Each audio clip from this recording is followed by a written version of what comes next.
Hi, everybody, and welcome back to the Goldster Inside Story. I'm really thrilled today to welcome Midge Gillies, who is the author of this gorgeous new book, Piccadilly, the Circus at the Heart of London.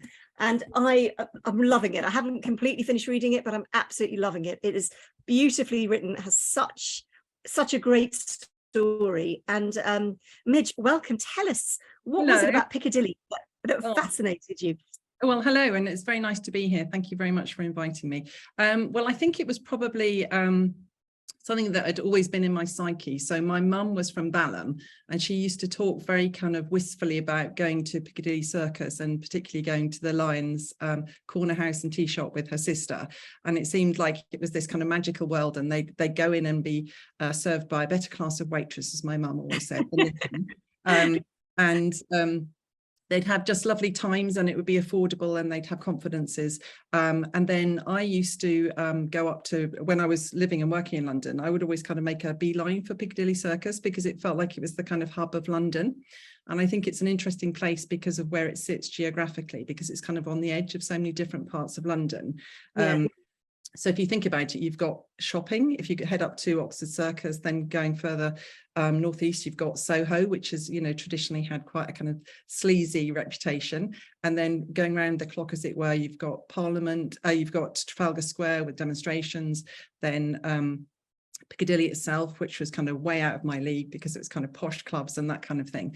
But it always felt very kind of exciting. And I think Eros, as it is wrongly called, the Shaftesbury Memorial statue, is such a wonderful place for meeting people and sitting and listening and watching. And I also, when I did a PhD, and I did a lot of looking at oral history, particularly in the Second World War, and I got to know what happened in the Café de Paris, which is in Coventry Street, which is that, if you played Monopoly, you'll know it's a little yellow card. And there was a nightclub there which claimed it was blitzproof because it was below pavement level, and unfortunately a high explosive bomb came down the ventilation shaft and killed lots of people, and it became this real kind of cause célèbre. So that I was kind of intrigued at all these things that were going on in Piccadilly Circus, and how it embraced things like hotels and shopping and transport and social change, and just was kind of quite edgy and fascinating, really. So that's a rather long answer to why I got drawn into it. No, because it's wonderful, because you see so many books about London, and and I love London. I love the history of London. But to actually see one specific area was just such a fascinating idea. And through it, you can tell so many different stories. I mean, it was such a great choice to choose that bit and be able to put in all these different strands and to show how much of it knits there. And I love the way that you talk about, Soho on one side and then Mayfair on the other, which is totally, out of almost everyone's league. And then it's this wonderful piece in the middle. Did you grow up in London yourself? Were you born in London like your mum? No, I spent the first 2 years of my life in Pinner. So I'm a sinner from Pinner. And then my parents waited 17 years for me. And my dad, who was Scottish, said that when my mum finally conceived, it was a good year for whiskey, that the year I was born. And then because I was a very spoilt and longed for only child, they said they thought they should take me out of London, the wicked London. So I grew up in Suffolk. But as I said, my mum's family was from Balham, and I lived and worked in London for quite a long time as well. So I kind of feel drawn to it as well on places, And so you've written lots of other books, which we're going to talk about as well in a little while. But for this particular one, how long did it take you, and what was your process when you decided you wanted to write about Piccadilly? Well, it was quite a different process because of the pandemic. So I got so first of all, I just wanted to write about the Café de Paris because I wanted to tell everyone's story of that night. And my fantastic editor at Two Roads said, well, that's interesting, but I think so it was really her idea. I think you should do the whole of Piccadilly Circus. And that really appealed to me because I like writing about maybe the people who aren't traditionally reported on, whose kind of stories slip through the chinks of history. So that would be really people like my families, because they didn't leave diaries or letters. So I wanted to be able to talk about social history and to write about things like shop girls and waitresses, as well as the posh people too. So that's so I wrote quite a long proposal, which my agent took to my editor. So I'd already, my proposal, and it'd be interesting to see how long your proposals are, Lucinda, was about 10,000 words, which is the longest proposal I've written. So it gave me a shape of it. And then I remember my husband, I was thinking, oh, I must go to the Café de Prix, I must go there. And my husband said, you should go there quite soon. I said, no, I've got to be in the right state of mind. I need to have done all of my research. What could possibly stop me going to the Café de Prix? Oh, no. And then there was a pandemic. And I remember also going with a friend to the Zidell's, the kind of bistro, which used to be the Regent Palace Hotel, and it felt like how it probably must have been on the when, you know, just before the fall of Paris in the Second World War, because we were aware that the tiers were going to come in and there was going to be a complete lockdown, and it felt like we were kind of having this very special meal. And then when lockdown came, I remember going to the University Library in Cambridge and just taking as many books out as I could and thinking, you know, who knows what's going to happen. And then so I did a lot of my research I bought a lot more books than I probably would have done. Lots of things were digitized, which was fantastic. But also when things did open up, it was almost like a kind of smash and grab. So I remember going to the London Metropolitan Archives and thinking, right, I've just got to go in there and get as much as I can because I don't know when I'll be allowed back. So it was a much more kind of frantic way of approaching this book. And in the past, I would have spent a whole year doing my research. And then when I felt ready, I would start writing. But with this one, I did as much research as I could. And then I wrote a chapter and then carried on because I didn't know what I would have access to. And then did lots of edits at the end. So it was quite a different process with my other books. And did you prefer this process, or will you be happy to go back to your normal process? I quite liked it because it's less exhausting. Yeah, so that's a good point. Yeah, because in the past, you get to the end of the book and you think, I remember in the past saying to my husband, right, I'm going to write a letter to myself saying, you must never do this again. It's too exhausting and it's too stressful. And if you ever think you want to write another book, just don't do it. Remember and now I feel, I've got another book deal, which is wonderful. And I'm going to be actually doing writing as I go along because it's just it's more fun, and to leave the writing to the end is almost quite kind of, punishing because writing's hard work, but it's also joyful as well. So I think when I've read and feel enthusiastic about something, I will write different scenes and then sew them together at the end. And how, for example, did you plot this particular one? Did you kind of go through, I'd love to know your process of physically kind of putting it together. Did you do a very long plot or did you just start writing organically? No, well, I had, as I say, quite a detailed proposal, which had the chapter outline. And in the past, that's been a bit of a fantasy, really, if anyone said to me, but you said in your proposal to do this, because, writing is organic. Yes. But I did keep revising my proposals. And I was thinking of it as a biography of a place. So I was thinking of who are the major characters in this story. So I would say that Eros is one of the key characters, and he goes right the way through, really, from when he was erected in 1893, right until the model for that figure, Colorossi, wanders through the Second World War. So he becomes quite a kind of he has quite a kind of safe life compared to the god that he represents, and he was used to promote war bonds in the Second World War. So I come back to him at various points, but then I thought about the themes I wanted to cover, and in the end it was kind of plotted in a broad chronology, but also thinking about light, because light is so important in Piccadilly Circus. So I talk about the dim out and the blackout and lights up, because there's quite a lot about theatre and film in it as well, and Piccadilly being a kind of a stage in a sense, a set for stories. So you talk about some wonderfully nostalgic names like Swan and Edgar. Where exactly was Swan and Edgar? Where was it the Rainbow Club or the Rainbow Corner? Or yeah. Yeah, so Swan and Edgar is the frontage is still there in Piccadilly Circus, but there's kind of nothing as it were before, and this it still exists as a brand. But it was this amazing department store, which was people would go and have tea there and have meet up with their boyfriend or their girlfriend, and I feature it at the beginning because it was quite revolutionary, because it went from having quite tiny shop windows to having huge windows, because plate glass was technologically possible.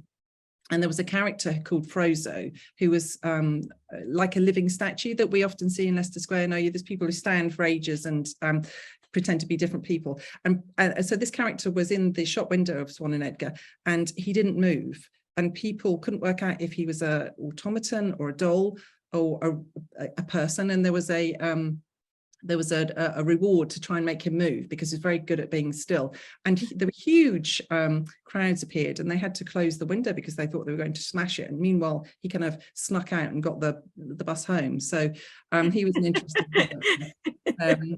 Yeah, and Rainbow Corner, also no longer there, but that was a wonderful place for GIs to go to during the Second World War. And it was seen as a home from home. And they said that because it was open the whole time, they threw away the key. I love that comment. Did they actually physically kind of stand and have a ceremony where they threw away the key? Well, they couldn't, when they had to actually lock it, they couldn't find the key. So I think they probably did. So they had to recreate a key. Wow.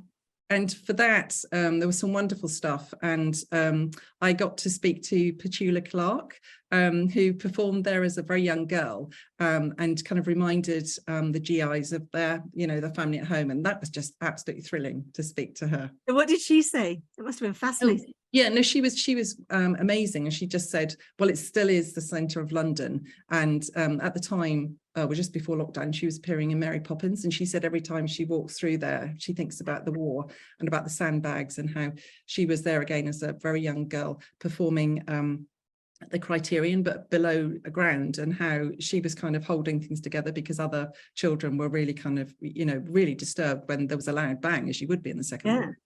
I always think that downtown sounds a bit, the lyrics make me think of Piccadilly Circus as well, the kind of the lights and the rain and how that affects how the lights look. Yeah, I love that idea that is what downtown is all about, is actually about Piccadilly Circus. Yeah. I'm going to put a link here in the thing for where people can get hold of Piccadilly, and I love the fact the subtitle, "The Circus at the Heart of London." There was, I don't know if anybody else is aware of the poetry on the Tube. I don't know if many of you have seen that when you've been in London. I remember years ago there was a poem, and I wish I could remember the name of the poet, about how excited she was as a child being taken to Piccadilly Circus because she thought there was going to be a big top. And they came out of the Tube, and it's just this lovely, charming poem. And I wish I could remember the name of the poet. If anyone knows it, please put it in the chat. But I think that's that kind of name conjures up the idea of excitement. And what you've done in this book is you've made it feel like there is that excitement about that kind of circus feel to it, of the people from all over the world who congregate there. Yes, I like the idea of it being quite a chaotic place, and also think of it as almost a roulette wheel, that you can come as one person and just for a night be someone else. So there are lots of stories about people who really changed overnight, literally, or embraced things that they wouldn't have done if they'd been safely at home. So I think it's a place for trying on new personas for size and experimenting with your own life. And if anybody who is taking part, there's any Goldster members here, would like to put any memories of their own of Swan and Edgar, Piccadilly Circus, the Rainbow Club, any of these names we've been talking about, I'm sure that Midge would love to hear your stories as well. So you talk about all these kind of iconic, yeah, you never know, you might feature in the next book. You talk about Eros. Let's start with Eros, as you do. And I was thrilled. I just have to say this. Thank you for getting Princess Louise in there. So as Midge knows, and some of you may know, I wrote a biography of the artist, the sculptor, Princess Louise. And when I started reading about Alfred Gilbert, I was thinking, I hope Princess Louise in there, because they're very good friends. And there she was, she appears. So I was absolutely thrilled. So thank you for that. Well, of course, how could she not be in it? Exactly. So tell us about Eros. What is his real name? And what does this statue mean? What was it like when it was unveiled?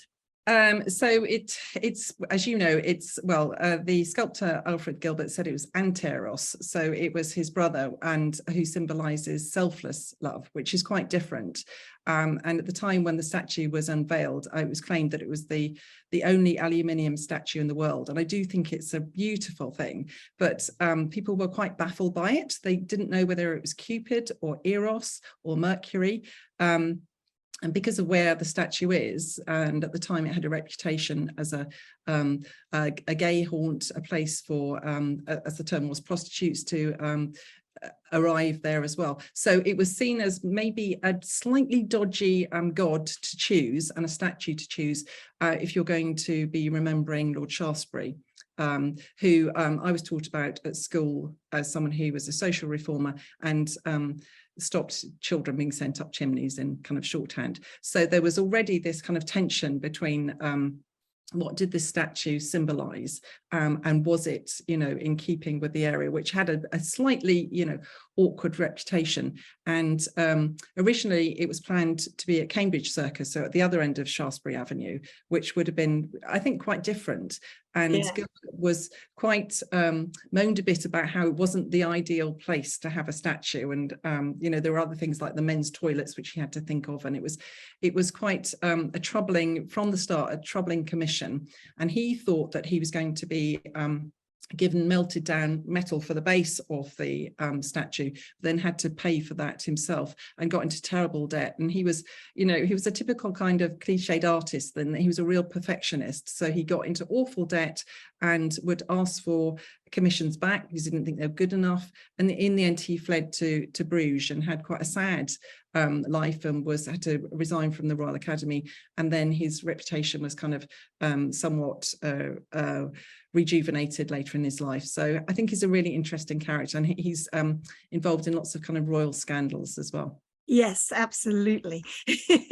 I will reveal one of those, because Princess Louise, when she was allegedly making love to her lover Joseph Edgar Boehm in the studio next door to Alfred Gilbert's studio, he died during the process.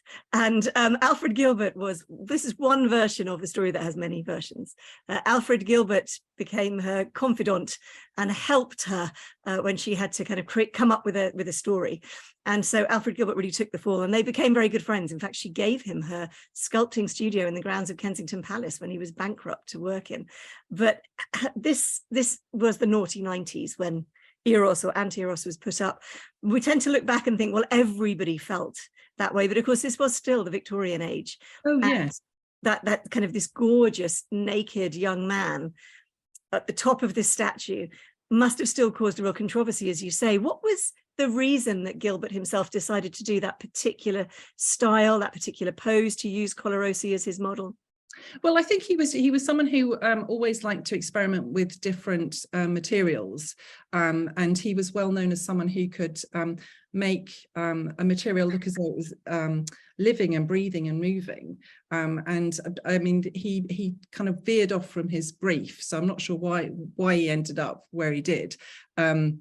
But he also had there were lots of controversy about whether there was enough water in the fountains around it, and whether the flower girls who were regulars there were being soaked by it. And some of those young boys who Shaftesbury would have protected came and, you know, were ran right there and stole some of the cups that were there, because one of the briefs was that there should be drinking water for dogs, you know. There are actually lots of dogs on the cover of my book because it's by Larry, but you know, it's not, Piccadilly Circus is not well known for its dogs, really, is it? So it was from the start, it was very controversial. And I think he despaired really about it. And George Bernard Shaw was very rude about it. And, you know, so he's rude about everything. Yeah.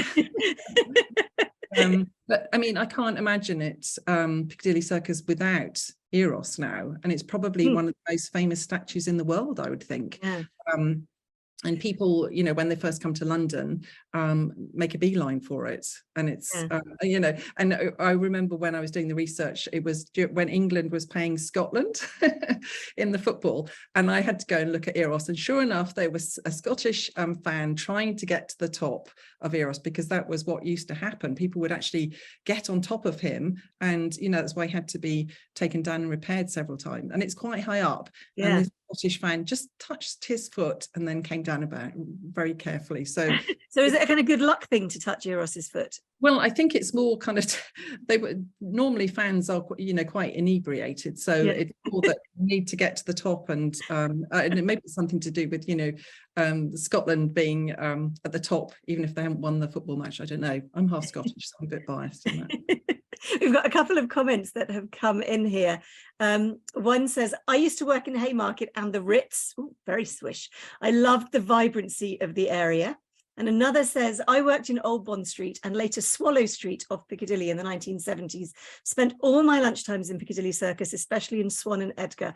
I absolutely loved it. And I still remember that thrill I felt as I emerged there from the underground every morning. And I think that kind of sums up what you're saying in the book, doesn't it?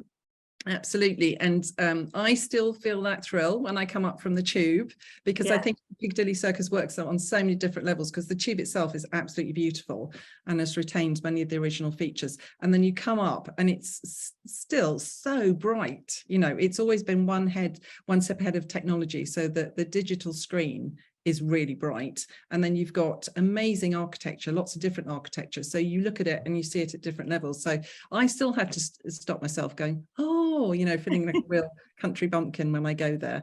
Yeah, and Swan and Edgar's was an amazing shop, and it was places that Murray Lloyd, the music hall performer, would go to have her beautiful gowns made. So it's a place that I don't really think we've got its like anymore because of online shopping and those kinds of things.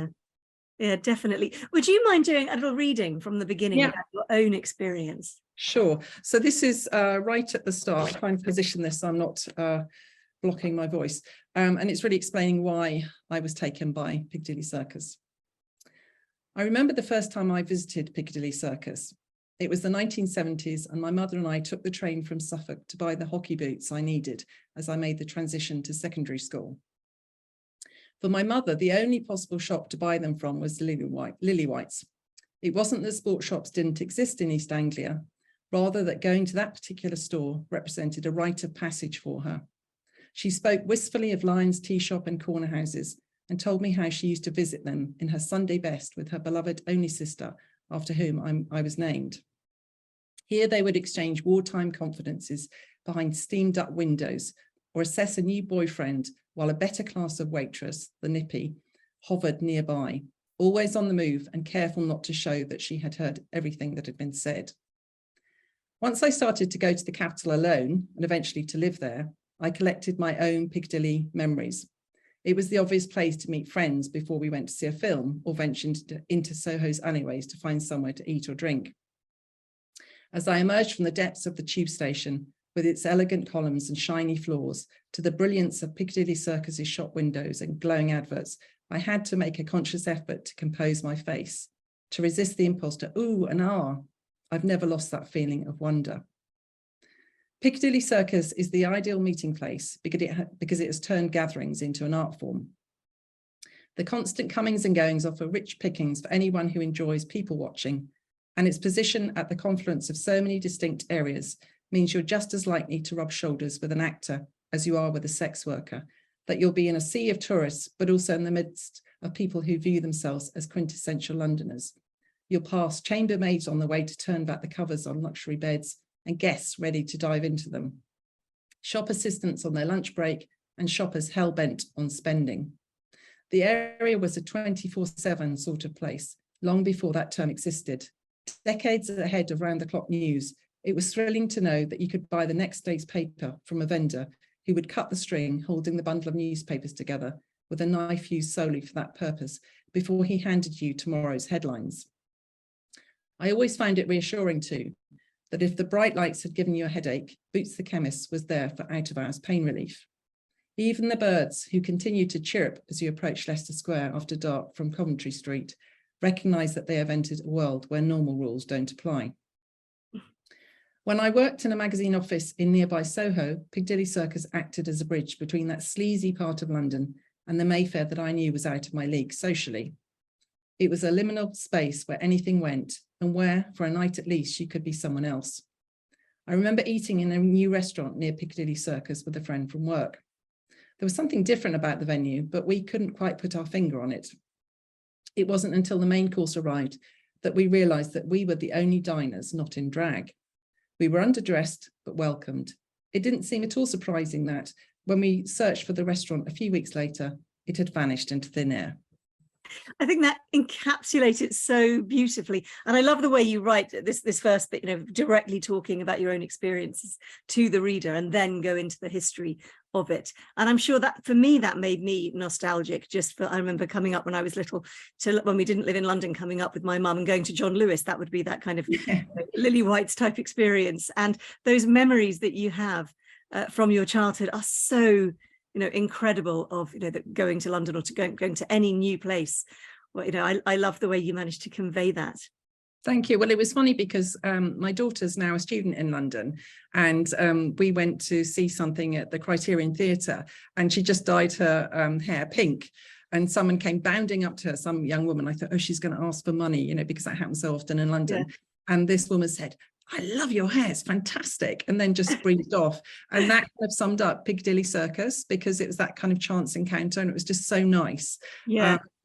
And then when we did go to the theatre, the Criterion, it's below street level, and you can feel and hear the tube, which is amazing as well. Yes, it is amazing. I love that feeling. Yeah, yeah. I mean, it's quite disturbing, but you think this is a place that really shouldn't work because it's got so many things going on, but it does work really well. Yeah, I whenever I'm in a theatre, several theatres where you can feel the tube, I feel like I'm really in the heart of London. I love that feeling. It's wonderful. The Criterion is a wonderful theatre. Tell us about the Criterion building, because it's such an amazing place. Yes, well, again, it works on different levels, and the Criterion restaurant was a massive building, and it was had tea rooms and different dining halls, and it was where Vera Brittain went with her fiance and met her future mother-in-law, hopefully. So it was, and suffragettes met there and had meetings. So it was kind of, and apparently the ladies' toilets were very nice. So again, it was a place that people from different classes could meet. There was also a bar in the Criterion where gay people could go and feel very happy and comfortable, and that was also the same for the corner house. There was a place called the Lily Pond, which was reserved for gay people, and in the 1920s, and they went there and felt safe. And you know, at a time when to be a practicing homosexual was illegal, but you could go and be yourself in Piccadilly Circus, which I think is a wonderful thing. And who was that set up by? So the Lions Company set up the tea rooms and the corner house, and I suppose it's something, that kind of safe corner, that haven, just evolved. Going there regularly, and the rest of the nippies thought, well, that's cool, really, you know, they're paying, they've got every right to be here, which is kind of a way that Piccadilly Circuit is quite democratic as well, I think. And I would love to be able to go back and go to a Lions Corner House or a Lions Tea House. I don't know if anybody here has any memories. I don't know when they stopped, but it's been something that I've always wanted to do. And when you go to the Museum of London, they have a recreation of a Lions tea shop, and I just wish they had a real one. I keep waiting for some entrepreneur to set up the new Lions, because I think we need it. Yes, well, I think they did try to stage a comeback, and it just didn't work. And I don't think it, well, maybe it could work, but on a much smaller level, because they used to be, you know, across the country. But now with well-known coffee houses, you know, you could get your flat white in a Lions. But and often think I don't think I would have wanted to be a nippy, because I'm not very good at maths, and you know, and you had to be so neat. But I just think their uniform was just so stylish. Yes. It was really stylish. We have a comment here bringing back so many memories that I'd forgotten about, with a smiley face. Oh, that's nice. So where did you research things like that? Did you go to places like the Museum of London? I know you said you managed to do a lot online. Yes, so I did make these dashes to the London Metropolitan Archives, and they've got amazing records to do with nippies. So Lions did ask people to write in with their memories, and it's just so touching, this, you know, really spidery writing. Yeah, That gorgeous. it was, you know, that it was so important to many people. So young girls would come to London and find a job there, and it was very kind of paternalistic, and the other people working there would look after the young people, and you'd be a trippy and then you progress to a nippy, and just making friends with other people, and the excitement of going home in the dark. And you know, there was always the hope you might meet a husband, and if you did, Lions would buy you your wedding cake. And Oh my goodness. Yeah. And everyone had a story of, a nippy who'd met a film star who came in, and there were stories about spies meeting in the tea rooms as well. So it was a really, really exciting place to be. And when it first opened in the 1890s, they said they wanted only women with size 17-inch waists and red hair. And that, and thankfully, went by the by. But they were red hair. That was fantastic. Everyone else was discriminating against people with red hair. So how fantastic that they weren't. Yeah, exactly. Yes, and they went on strike in the 1890s, and the headline, I think, was "A Storm in a Teacup," of course. So they were really interesting women, and their accounts are left in the London Metropolitan Archives. That was fantastic. I went to the Imperial War Museum and listened to accounts of because I mentioned I was interested in the bombing of the Café de Paris, and there are lots of accounts there of particularly Ballard Berkeley, who was in Fawlty Towers. He was the old buffer in that. So he was an actor at the time, but he was also an auxiliary police officer, and he turned up after the bombing, and there was a lot of looting that went on. Yeah, it was completely covered up, and there were people in there who thought that people were coming to feel their pulse to see if they were all right, but they were stripping watches and jewelry from them. It's like in the scene from Les Miserables. Yes, yeah, really, really scary. And then other people, nurses doing what they could with soda siphons and champagne, and ripping up gorgeous gowns to make bandages.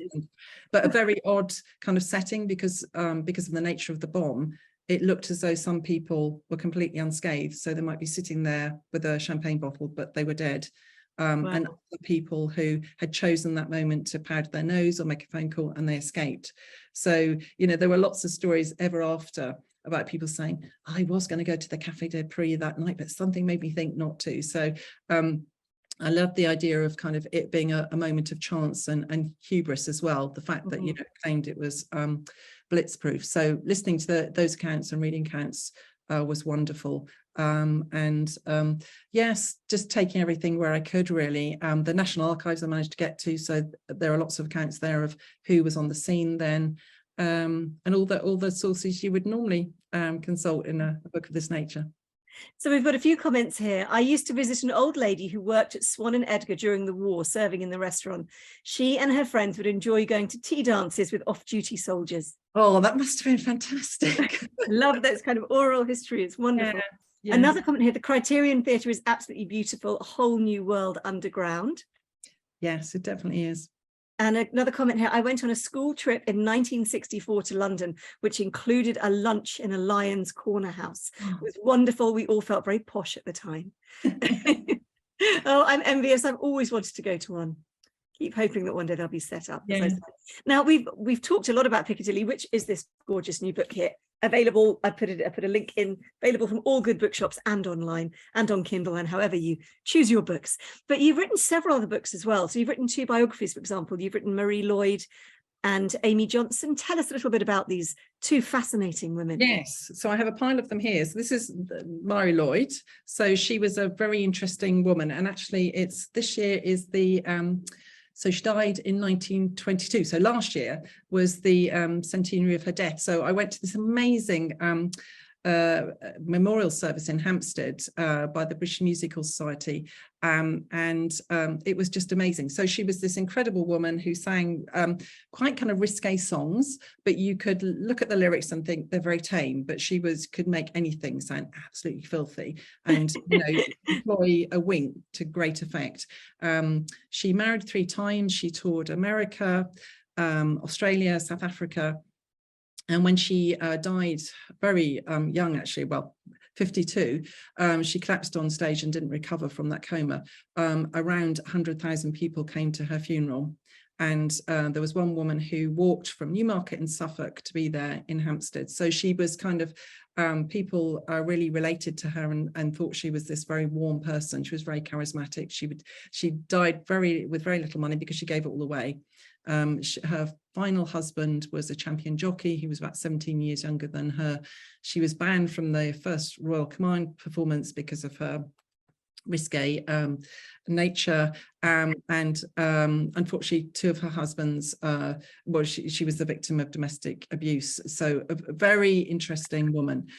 So I wrote about her, and I managed to get her back into the Piccadilly book because she performed at the Pavilion, which is on Piccadilly Circus, and it's that classical building, the frontage of which is still there.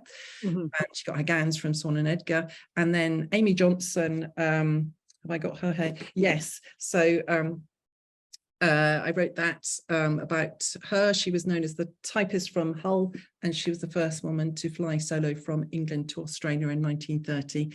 And she also shopped at Swan and Edgar, which is great, and went to Lyons tea shops to chat with her family as well. And she was this beautiful woman in the 1930s and disappeared in 1941 over the Thames Estuary during the Second World War. So lots of adventure there, quite a different story. Yeah. And the controversy around her death still seems to reign, doesn't it? Like every now and then another news story comes out. It's a real unsolved mystery, isn't it? Yes. Well, she was going to, she was never going to be someone who died in their bed, you know, yeah, but I was still involved in a conversation on Twitter recently about someone saying, oh, there was a story a few years ago about a gunner who recently said, oh, I think I shot her down. I don't think I'm sure he's not lying, but I don't think he could have done because of the distances and all sorts of things. And I just think that she was, so she was coming down from Blackpool, she was ferrying a plane and aiming for Kidlington near Oxfordshire. So the Thames Estuary is way off where she should have been. But it was really appalling, whether it's in January, and a figure did bail out. Her body was never found, but I just think it was a case of her being in appalling weather when she shouldn't really have gone out that day. But, you know, try telling someone like Amy Johnson that the weather's bad and they should stay at home. Well, maybe she bailed out, maybe she escaped, and maybe she's done all sorts of fascinating things ever since. You could write a whole series on what Amy did next. Yeah, I did a talk once, and someone said that they thought that she'd gone off with Glenn Miller, who also disappeared in an aeroplane. So who knows, really? Slightly different geographic region, wasn't it, where Glenn Miller disappeared? Yeah. Don't let that spoil a good story, though. That's your series, Amy and Glenn.